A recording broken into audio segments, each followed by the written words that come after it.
নমস্কার, high news আপনাদের সকলকে স্বাগত। আমি শ্রীপর্ণা রয়েছে আপনাদের সঙ্গে। শুরু করছি আজকের নিউজ টুডে। শুরুতেই দেখে নেব আজকের হেডলাইন। বৃহস্পতিবার সন্ধ্যার পর ভারতে আক্রমণের চেষ্টা পাকিস্তানের। জম্মু রাজস্থান মিসাইল হামলা রুখে দিল ভারত। পাকিস্তানের 3 যুদ্ধ বিমান বিধ্বস্ত। অত্যাধুনিক অ্যাওয়াকাশ বিমানও ধ্বংস করে দিল ভারত। পাকিস্তানের 16 শহরে পাল্টা হামলা ভারতের। একের পর এক বিস্ফোরণে বিধ্বস্ত রাওয়ালপিন্ডি, লাহোর, ইসলামাবাদ। করাচি বন্দরে হামলা চালালো আইএনএস বিক্রম। শরীফের বাড়ির পাশে বোমা মারল ভারত।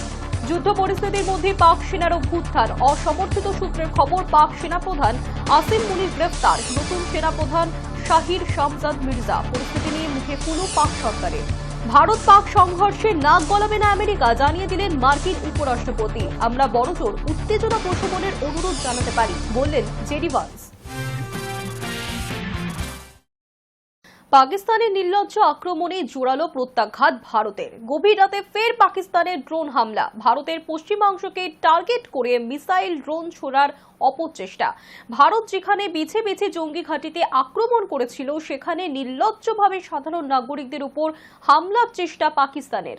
নিরীহ নাগরিকদের উপর হামলার এই অপচেষ্টার যোগ্য জবাব দিয়েছে ভারত। পাল্টা প্রত্যাঘাতে করাচি, ইসলামাবাদে হামলা, যার ফলে কার্যত যুদ্ধ পরিস্থিতি ভারত পাকিস্তানের মধ্যে।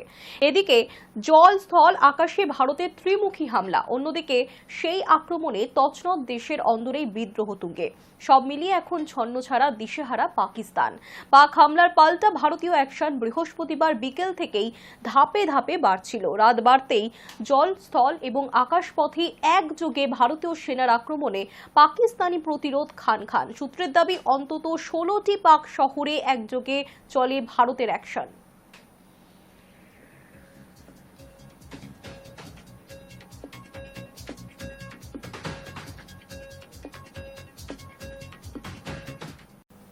ইসরায়েলে যে কায়দায় ক্ষেপণাস্ত্র হামলা চালিয়েছিল হামাস, ঠিক সেই কৌশলেই বৃহস্পতিবার সন্ধ্যা থেকে জম্মু এবং পাঞ্জাবে একের পর এক ক্ষেপণাস্ত্র হামলা চালালো পাকিস্তান।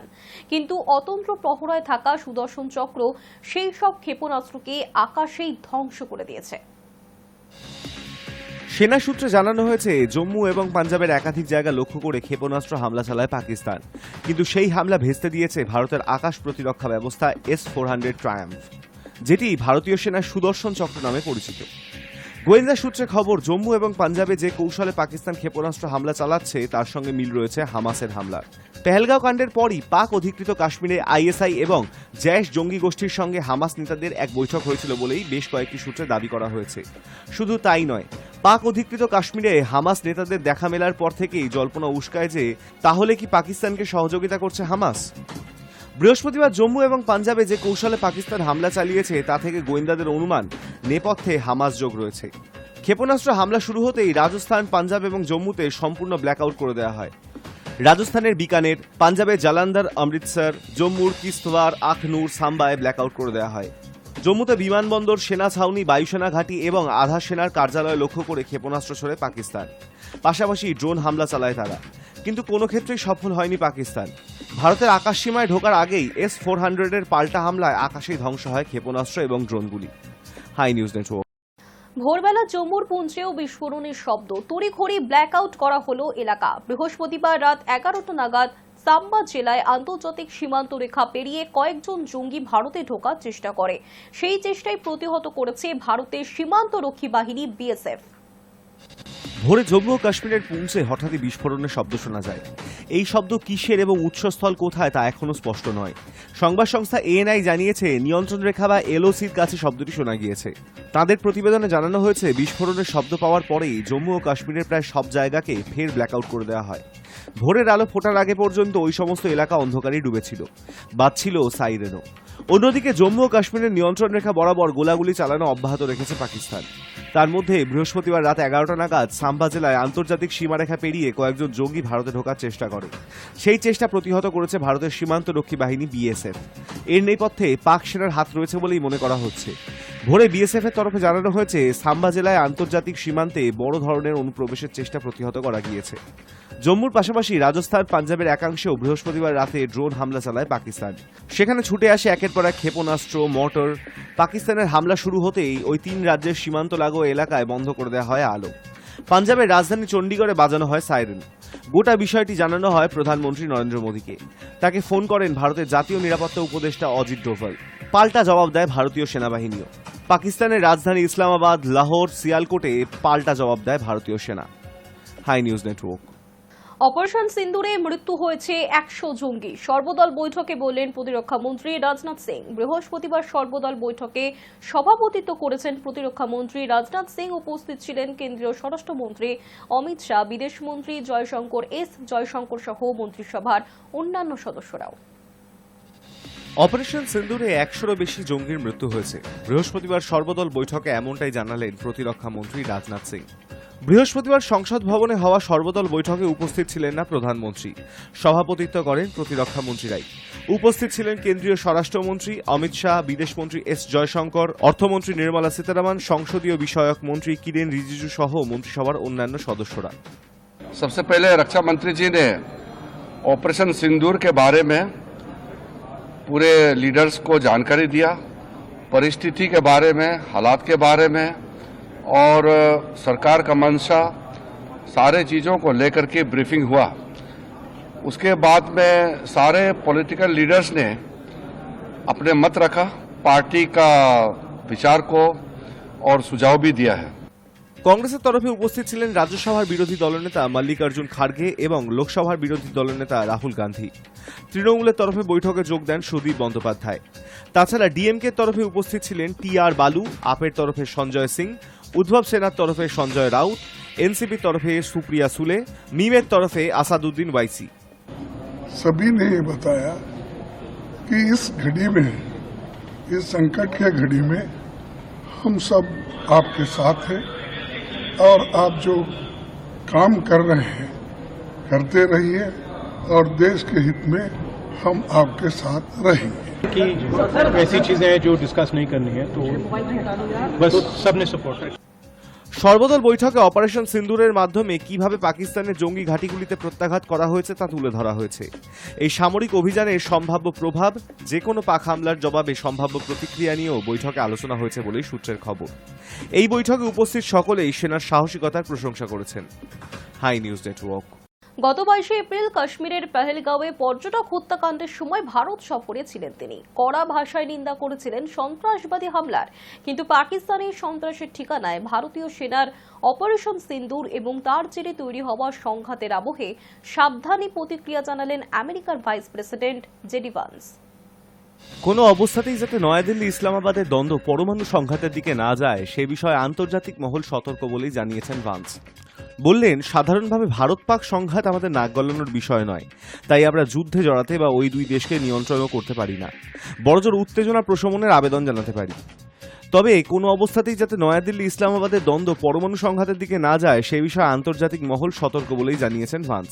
তিনি বলেন, ঈশ্বর করুন এমনটা যেন না হয়। তবে এখনই ভারত পাক পরমাণু সংঘাতের সম্ভাবনা নেই বলেই জানিয়েছেন তিনি। ঘটনাচক্রে গত 9 মে রাত্রিবেলায় পাক অধিকৃত কাশ্মীর এবং পাক পাঞ্জাব প্রদেশের 9টি জঙ্গি ডেরায় ভারতীয় সেনার অপারেশন সিন্দুরের পর আমেরিকার প্রেসিডেন্ট ডোনাল্ড ট্রাম্প দুই পরমাণু শক্তিধর দেশের সংঘাত থামানোর জন্য মধ্যস্থতার বার্তা দিয়েছিলেন। কিন্তু কয়েক ঘন্টার মধ্যেই উল্টো সুর শোনা গেল তার ভাইস প্রেসিডেন্টের গলায়। ভারত ও পাকিস্তানের মধ্যে উত্তেজনার আবহে ভান্স ওয়াশিংটনের ভূমিকা ব্যাখ্যা করতে গিয়ে বলেন, আমেরিকা ভারতীয়দের তাদের অস্ত্র সংবরণের নির্দেশ দিতে পারে না, আমরা পাকিস্তানিদের তাদের অস্ত্র জমা দিতে বলতে পারি না, তাই আমরা কূটনৈতিক পথ অনুসরণ করব। কূটনৈতিকদের একাংশ মনে করছেন গাজা এবং ইউক্রেন যুদ্ধ থামানোর ক্ষেত্রে অতি সক্রিয়তায় কাজ না হওয়াতেই দক্ষিণ এশিয়ার ক্ষেত্রে ধীরে চলো নীতি নিতে চাইছে ওয়াশিংটন। ভান্সের কথায় সেই ইঙ্গিতই রয়েছে। High news network. জঙ্গি হামলার কড়া জবাব আগেও দিয়েছে ভারত। পাকিস্তানি জঙ্গি এবং তাদের ঘাঁটি সাফ করেছে ভারতীয় সেনা। এবারও তার অন্যথা হলো না। 22 এপ্রিল পেহেলগাঁও হত্যাকাণ্ডের 14 দিনের মাথায় অপারেশন সিন্দুরের মাধ্যমে জঙ্গি হামলার বদলা নিল ভারত। বিশেষজ্ঞদের মতে ঘরে ঢুকে জঙ্গি ঘাঁটি সাফ করা ছাড়া 2016 সালের উরি সার্জিক্যাল স্ট্রাইক, 2019 সালের বালাকোট বিমান হামলা বা অন্যান্য ভারতীয় অভিযানের থেকে চরিত্রগত দিক থেকে অনেকটা আলাদা অপারেশন সিন্দুর। অন্তত তেমনটাই মনে করছেন সমর বিশেষজ্ঞরা।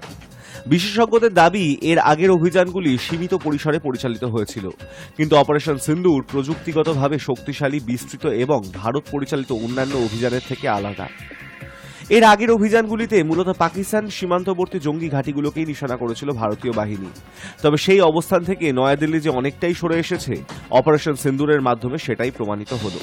কারণ মঙ্গলবার মধ্যরাতের অভিযানে পাকিস্তান এবং পাক অধিকৃত কাশ্মীরের অনেকটা ভেতরে গিয়ে জঙ্গি নিধন করেছে ভারতীয় সেনা। অপারেশন সিন্দুর ভারতের দ্বারা পরিচালিত অন্যতম বিস্তৃত আন্তঃসীমান্ত হামলা।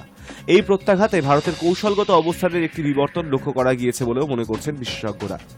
সরকারি সূত্রকে উদ্ধৃত করে সংবাদ মাধ্যম এনডিটিভির প্রতিবেদনে বলা হয়েছে, জঙ্গিদের ক্ষয়ক্ষতির মাত্রা জঙ্গিদের নেটওয়ার্ক এবং তাদের সহযোগীদের কাছে একটি শক্তিশালী বার্তা পাঠিয়েছে। ভারতের এখন আগাম আক্রমণ করার অধিকার রয়েছে, কোনো জায়গায় এখন আর ভারতের নাগালের বাইরে নয়। গত 22শে এপ্রিল কাশ্মীরের মিনি সুইজারল্যান্ড হিসেবে পরিচিত সবুজে ঢাকা বৈশরণ উপত্যকায় ঘুরতে গিয়ে জঙ্গি হানায় নিহত হন এক দল পর্যটক। হামলাকারীরা সংখ্যায় ছিল 4 থেকে 6 জন। হঠাৎই তারা রাইফেল উঁচিয়ে এলাকা ঘিরে ফেলে, পর্যটকদের এক এক করে পরিচয় জানতে শুরু করে এবং গুলিতে ঝাঁঝরা করে দেওয়া হয় কয়েকজন পর্যটককে। জঙ্গিদের হাত থেকে বিদেশিরাও রেহাই পাননি। পর্যটকদের অনেককেই পয়েন্ট ব্ল্যাঙ্ক রেঞ্জে গুলি করে মারা হয়। পালাতে গিয়ে গুলির শিকার হন অনেকে। শতাধিক রাউন্ড গুলি চালিয়ে জঙ্গলে গা ঢাকা দেয় জঙ্গিরা। অজ্ঞাত বন্দুকধারীদের গুলিতে 26 জনের মৃত্যু হয়েছিল। সেনা কর্তারা পরে নিশ্চিত করেন বৈশরণ উপত্যকায় বেড়াতে আসা পর্যটকদের দলকেই লক্ষ্য করে হামলাটি চালানো হয়েছিল।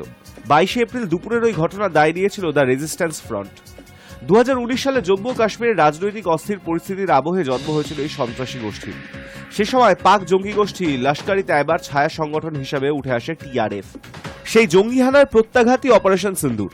তবে বিশেষজ্ঞরা জানাচ্ছেন, অপারেশন সিন্দুর কেবল প্রতিশোধমূলক শক্তি প্রদর্শন হিসেবে নয়, বরং পাকিস্তানের মাটি থেকে সন্ত্রাসবাদের মদতকারী ভিতকে দুর্বল করার প্রচেষ্টা হিসেবেই কল্পনা করা হয়েছিল। অপারেশন সিন্দুরে পাকিস্তান এবং পাক অধিকৃত কাশ্মীরের 9টি জঙ্গি পরিকাঠামোয় আঘাত এনেছে ভারতীয় সেনা। এর মধ্যে রয়েছে মুজাফফরাবাদ, কোটলি, বাওয়ালপুর, রাওয়ালকোট, চকসওয়ারি, ভীমবার, নীলাম উপত্যকা, ঝিলাম এবং চকওয়াল। ছোড়া হয়েছে মোট 24টি ক্ষেপণাস্ত্র। রাত 1:05 শুরু হওয়া এই অভিযানের সময়সীমা ছিল 25 মিনিট। লস্কর ই তয়বা ও জৈশ-ই মোহাম্মদের প্রশিক্ষণ কেন্দ্রগুলোই ভারতীয় সশস্ত্র বাহিনীর লক্ষ্য। সরকারি সূত্র জানিয়েছে, ভারতের সমন্বিত আক্রমণে 70 জনেরও বেশি জঙ্গি নিহত এবং 60 জনেরও বেশি জঙ্গি আহত হওয়ার খবর পাওয়া গিয়েছে। হামলা চালানোর প্রতিটি জায়গায় নজরদারির অধীনে ছিল। অভিযানের সফলতা এসেছে উন্নত নির্ভুল অস্ত্রশস্ত্র এবং রিয়েল টাইম গোয়েন্দা তথ্য ব্যবহার করে। এই ঘাঁটিগুলির উল্লেখ বহুবার গোয়েন্দা রিপোর্টে উঠে এসেছে। সেই তথ্য অনুসন্ধান করে দূরপাল্লার অস্ত্র ব্যবহার করে একযোগে হামলা চালানো হয় মধ্যরাতে। আন্তর্জাতিক সীমানা অতিক্রম না করেই বাওয়ালপুর, মুদ্রিকে, গুলপুর, ভীমবার, চক, আমরু, বাঘ, কোটলি, শিয়ালকোট এবং মুজাফফরবাদের ঘাঁটিগুলোকে নিশানা করা হয়। পাকিস্তান এবং পাক অধিকৃত কাশ্মীরে যে ইমারতগুলি ধ্বংস করা হয়েছে সেগুলি মূলত জঙ্গিদের প্রশিক্ষণ কেন্দ্র, অস্ত্রাগার এবং বিভিন্ন জঙ্গি পরিকল্পনার ঘাঁটি হিসেবে ব্যবহৃত হতো বলেই ভারতের তরফে জানানো হয়েছে। অভিযান চলাকালীন ভারতীয় বাহিনীর প্রথম নিশানা ছিল সুবহান আল্লাহ মসজিদ। সেখানে লস্কর ই তয়বার ঘাঁটি এবং প্রশিক্ষণ কেন্দ্র ছিল। বিশাল মসজিদে ছিল জৈশ-ই মোহাম্মদের প্রশিক্ষণ কেন্দ্র। কোটলিতে যে মসজিদে হামলা হয়েছে তা লস্করের ঘাঁটি। এই ঘাঁটি পুঞ্চে সক্রিয়। এগুলি পাক অধিকৃত কাশ্মীরে রয়েছে। এই ধরনের অভিযানের ক্ষেত্রে সাধারণত দূরপাল্লার ক্ষেপণাস্ত্র ব্যবহার করা হয়। অপারেশন সিন্দুরের ক্ষেত্রেও তার ব্যতিক্রম ঘটেনি। একেবারে নির্ভুলভাবে দূরপাল্লার লক্ষ্যে আঘাত হানতে সক্ষম এমন অস্ত্র ব্যবহার করা হয়েছে। যে ধরনের ক্ষেপণাস্ত্র ব্যবহার করা হয়েছে তার মধ্যে উল্লেখযোগ্য স্ক্যাল্প ক্রুজ এবং Hammer. SCALP cruise Storm Shadow নামেও পরিচিত। High news network. ভারত ও পাকিস্তানের মধ্যে যুদ্ধ পরিস্থিতির আবহেই দেশ জুড়ে নিরাপত্তা জোরদার করেছে ভারত। বৃহস্পতিবার উত্তর এবং পশ্চিম ভারতের 25টিরও বেশি বিমানবন্দর সাময়িকভাবে বিমান চলাচল বন্ধ রাখার সিদ্ধান্ত নেওয়া হয়েছে। অমৃতসর, শ্রীনগর, লুধিয়ানা, কৃষ্ণনগর এবং ভুনতার বিমানবন্দর থেকে আগামী শনিবার পর্যন্ত সব ধরনের উড়ান বাতিল করা হয়েছে। অসামরিক বিমান পরিবহন কর্তৃপক্ষ নোটিশ টু এয়ারম্যান জারি করে এই তথ্য জানিয়েছে। আর এর ফলে ইন্ডিগো, এয়ার ইন্ডিয়া এবং এয়ার ইন্ডিয়া এক্সপ্রেস সহ একাধিক বিমান সংস্থা শতাধিক উড়ান বাতিল করা হয়েছে। ইন্ডিগো একদিনেই 165টি উড়ান বাতিল করেছে। যুদ্ধকালীন পরিস্থিতিতে এয়ার ইন্ডিয়া ও আকাশ এয়ার যাত্রীদের জন্য বিশেষ নির্দেশিকাও জারি করা হয়েছে। তাদের অনুরোধ, যাত্রীরা যেন এয়ারপোর্টের নির্ধারিত সময়ের অন্তত 3 ঘন্টা আগে বিমানবন্দরে পৌঁছতে পারে। নিরাপত্তার স্বার্থে সমস্ত যাত্রীকে 2 বার করে তল্লাশি করা হবে এবং যাত্রীরা তাদের সঙ্গে কোনো ব্যাগ বহন করতে পারবে না। 7ই মে বুধবার ভারতীয় সশস্ত্র বাহিনী পাকিস্তানে অবস্থিত জঙ্গি ঘাঁটিগুলোর ওপর ক্ষেপণাস্ত্র হামলা চালানোর পর দেশ জুড়ে বেসামরিক বিমান চলাচলে বড়সড় প্রভাব পড়েছে। ওই হামলার পর ভারতের উত্তর পশ্চিম ও মধ্যাঞ্চলের 27টি বিমানবন্দর বাণিজ্যিক ফ্লাইটের জন্য সাময়িকভাবে বন্ধ করে দেওয়া হয়েছে। এই সিদ্ধান্ত কার্যকর থাকবে 10ই মে শনিবার পর্যন্ত।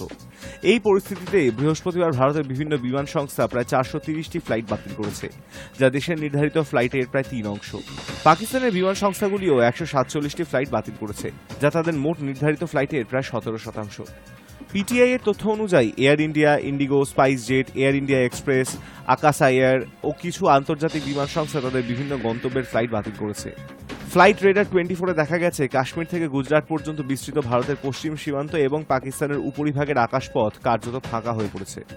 নিরাপত্তাজনিত কারণেই অধিকাংশ আন্তর্জাতিক বিমান সংস্থা পাকিস্তানের আকাশসীমা এড়িয়ে চলতে শুরু করেছে এবং বিকল্প হিসাবে মুম্বাই ও আহমেদাবাদ রুট ব্যবহার করছে।